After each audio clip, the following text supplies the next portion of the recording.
An opportunity like this won't happen again, not for gold, not for silver. The correction is over, and the charts prove it. We've seen this pattern before, 1973, 2006, 2008.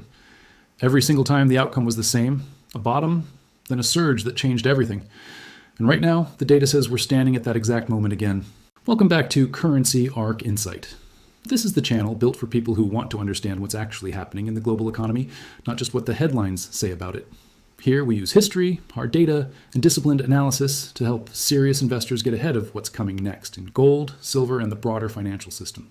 The last few months have been rough on gold and silver investors.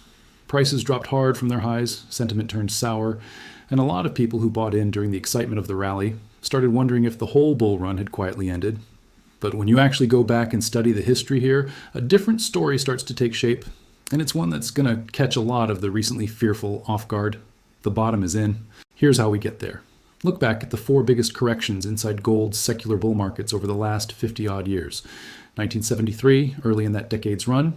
2006, midway through the 2001 to 2011 bull market. 2008, in the thick of the financial crisis. And now this one, inside the bull market that kicked off at the end of 2023.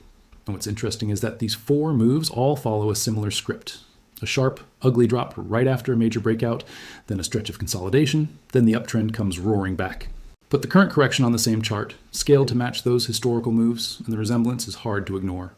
3 of the 4 prior corrections were, like this one, the first major pullback gold saw after breaking out to new highs. Gold briefly dipped below the psychologically loaded $4,000 mark this time around, touching it maybe once or twice before finding its footing. Line that up against 1973, 2006, and 2008, and this correction looks like it's reached the same point of exhaustion where those earlier ones turned around. That doesn't mean we're about to see a straight shot back to the highs. Markets don't usually work that cleanly, even once a bottom's in place. Sometimes the recovery was steady and sustained.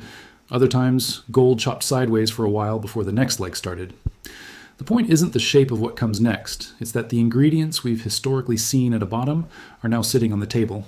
One honest caveat here, because it matters. The 1975 to 76 correction doesn't fit this pattern. That was a brutal 45% drop over 20 months, a real outlier even by secular bull market standards. And the conditions behind it don't line up with what we're seeing today. Set that one aside, and the remaining 3 corrections give us a much more reliable lens for reading the current setup. What makes this worth paying attention to isn't just the price chart.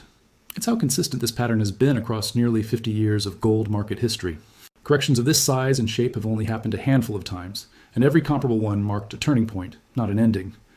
The investors who understood that and positioned accordingly came out ahead in the years that followed. The ones who let the fear of the moment drive their decisions missed most of the upside.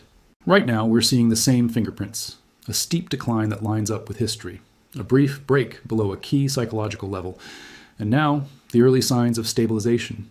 Put it together, and that's the foundation for the case that this correction has run its course. The next question isn't whether the bottom is in.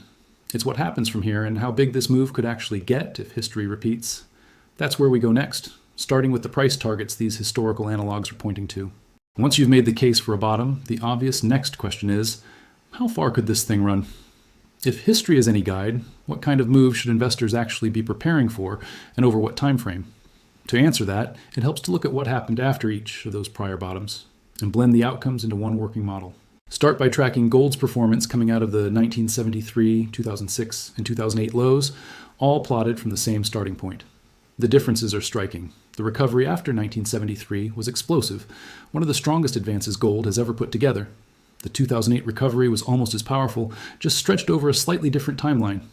2006's rebound was more restrained by comparison, which gives us a useful counterweight to the more dramatic scenarios. Rather than betting everything on one historical comparison, a blended model gives a more grounded projection. This one leans mainly on the breakout patterns from 1972 and 2005, weighted toward whichever period looks structurally closest to where we are now. That produces a range of outcomes instead of a single number, which is really just an honest reflection of the fact that markets don't move on rails, but it still gives us something concrete to work with. Of the scenarios this model spits out, the more conservative, historically grounded one looks like the most realistic path, especially once you account for the fact that gold probably isn't going straight up from here. The more likely sequence, gold pushes higher, near term, consolidates heading into early next year, then breaks out again in late spring or summer. Under that path, gold could clear $6,000 as that next leg develops. Zoom out to an 18 to 20 month window and the range gets even more interesting. The most aggressive scenario has gold approaching $8,000 within about a year. A slightly more tempered version puts it near $7,500.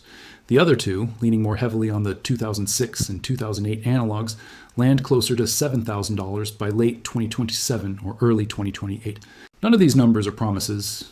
They're historically informed probabilities built on the bet that this cycle keeps rhyming with the ones before it. What actually happens depends a lot on how the fundamentals evolve, especially around interest rates. If the Fed starts cutting in the months ahead, which some signals are already hinting at, the more aggressive scenarios get a lot more plausible. If they hold steady for longer, the recovery probably unfolds more gradually, which favors the softer projections.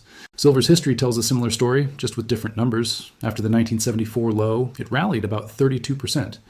After 2011, roughly 40%, before eventually rolling over much later. The biggest move came after 2008, when silver surged 80% in just 6 months. Apply that same range to today's setup, and silver could realistically rebound 30 to 40% from here, putting it well into the 70s, right around the resistance zone already showing up on the charts. None of this guarantees a specific outcome, but it gives us a disciplined, data-backed way to think about the scale of what could be ahead. The next step is checking whether the fundamentals actually back up this technical picture, because charts are only half the story.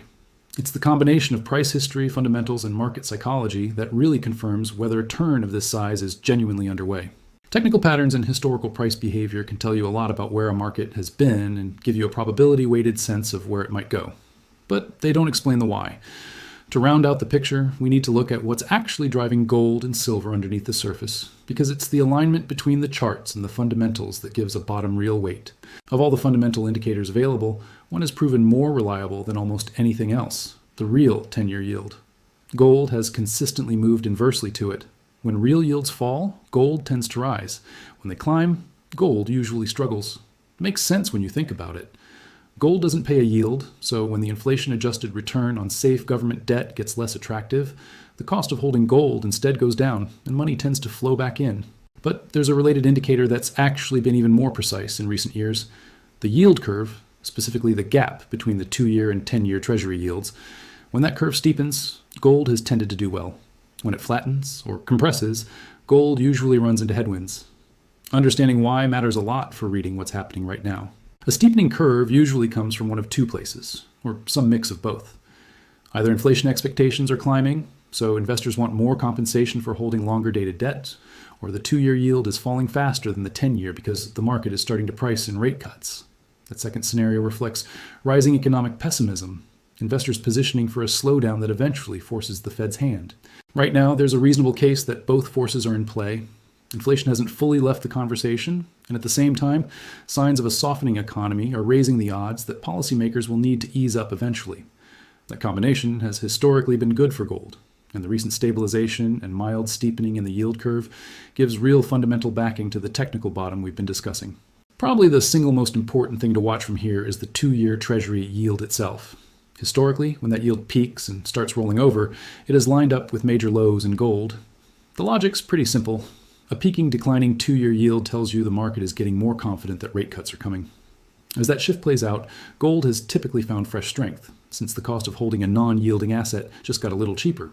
At the moment, the 2-year yield has already made a big move, climbing from below 3.5% up toward the 4.5% range, before settling back into the low 4s. That puts the market in a genuinely important transition zone. For gold to keep climbing toward the higher targets, the market probably needs to finish shifting from the Fed's just going to hold rates to cuts are coming, and probably sooner than people think. None of this is a guarantee, and no single indicator should be treated as gospel. But when you put the yield curve, the 2-year yield's trajectory, and the broader rate environment together, they back up the technical bottom we've already identified on the charts. Right now, the fundamentals and the technicals are telling the same story. With the historical pattern and the fundamental backdrop both established, there's one more piece worth checking, and it might be the most important one: sentiment. Because even when the charts and the fundamentals line up, it's often investor psychology and just how extreme it gets at real turning points that confirms a major low is actually in. History and fundamentals can point you toward a bottom, but markets are ultimately made of people, and people run on emotion. That's why sentiment is one of the most useful tools a disciplined investor has, especially near major turning points. When fear hits an extreme and positioning data shows investors have already bailed before the recovery even starts, that's usually a sign the bulk of the selling is behind us and the market is quietly setting up for its next move. One of the clearest signals here comes from a widely followed monthly survey of professional fund managers, which tracks the net percentage who think gold is overvalued. At the low point of this correction, that reading hit its lowest level in roughly 3.5 years of this bull market.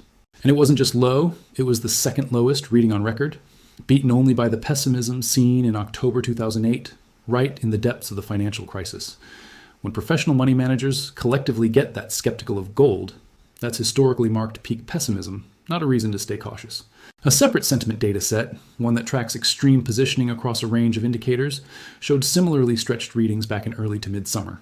Line those extremes up against the last 20 years of market history, and they've consistently shown up right at or very close to major lows. That's not a coincidence.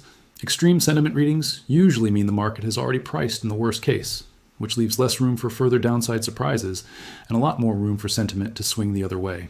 Maybe the most compelling piece of sentiment data, though, comes from looking at implied investor allocation, basically comparing the size of gold, silver, and mining sector ETFs against the broader ETF market.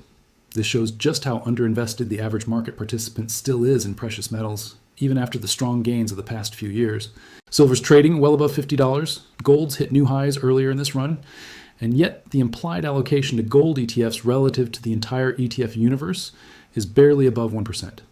Compare that to 2011, when it was closer to 8%, or 2008, when it sat around 7% or higher. This is worth sitting with for a second. A lot of people are worried about a 2008-style crash in precious metals. But the allocation data tells a pretty different story. Investors, broadly, haven't actually rotated meaningfully into gold, silver, or mining stocks yet. The kind of crowded, over-owned positioning that usually comes before a real crash just isn't there. If anything, it's the opposite. A market that remains significantly underowned compared to where prior cycles eventually peaked. Same story with mining stocks. Despite a strong rally followed by a sharp 40% pullback, implied allocation to mining equities is still sitting near multi-decade lows relative to the broader ETF landscape. That suggests this bull market, particularly in the miners, is still in its early innings compared to past cycles with a lot of room left for capital to rotate in. Put these three signals together: professional investor pessimism, extreme positioning data, and historically low implied allocation, and you get a pretty consistent picture. This isn't a market driven by euphoria or reckless risk-taking. It's a market that just went through a painful correction, scared off a chunk of participants, and remains significantly underowned relative to where past cycles eventually landed. Historically, that's exactly the setup you see at major bottoms, not the setup that precedes a collapse. Combine that sentiment picture with the historical price analogs and the supportive fundamental backdrop we've already covered, and a clear narrative starts to form. The technical, fundamental, and psychological signals aren't telling separate stories anymore. They're all pointing the same direction. What's left is turning that convergence into something actionable, which is exactly where we're headed next. Three separate lines of evidence are now pointing at the same conclusion. History says this correction has run its course, matching the shape of the 1973, 2006, and 2008 bottoms. The fundamentals, particularly the yield curve and where the 2-year yield is heading, are shifting in a direction that's historically been good for gold. And sentiment, whether you're looking at fund manager surveys, extreme positioning data, or implied ETF allocation, shows a market that's still fearful and badly underowned, not euphoric. When technical, fundamental, and psychological signals line up this cleanly, it's usually marked the start of something, not the end. The price action backs this up already. Gold's pushed back above short-term resistance and is closing in on its 200-day moving average, a level that's often opened the door to further gains once it's reclaimed. Silver's shown similar strength, working through resistance in the mid-60s, with the next real test around $70, right in line with the rebound targets from earlier. Mining stocks might be the clearest confirmation of all. That sharp one-week surge in the sector, paired with rapidly improving breadth, matches the exact pattern seen at the end of prior corrections, not somewhere in the middle of an ongoing one. None of this means it's a straight line from here. Pullbacks inside a bull market are completely normal, and short-term dips should be expected even as the bigger trend reasserts itself. That's exactly why discipline matters more than trying to nail the perfect entry. History's shown over and over that investors waiting for the exact bottom usually miss most of the move, while the ones who accumulate steadily through weakness and hold through the noise are the ones who actually benefit when a cycle like this plays out. So here's the framework.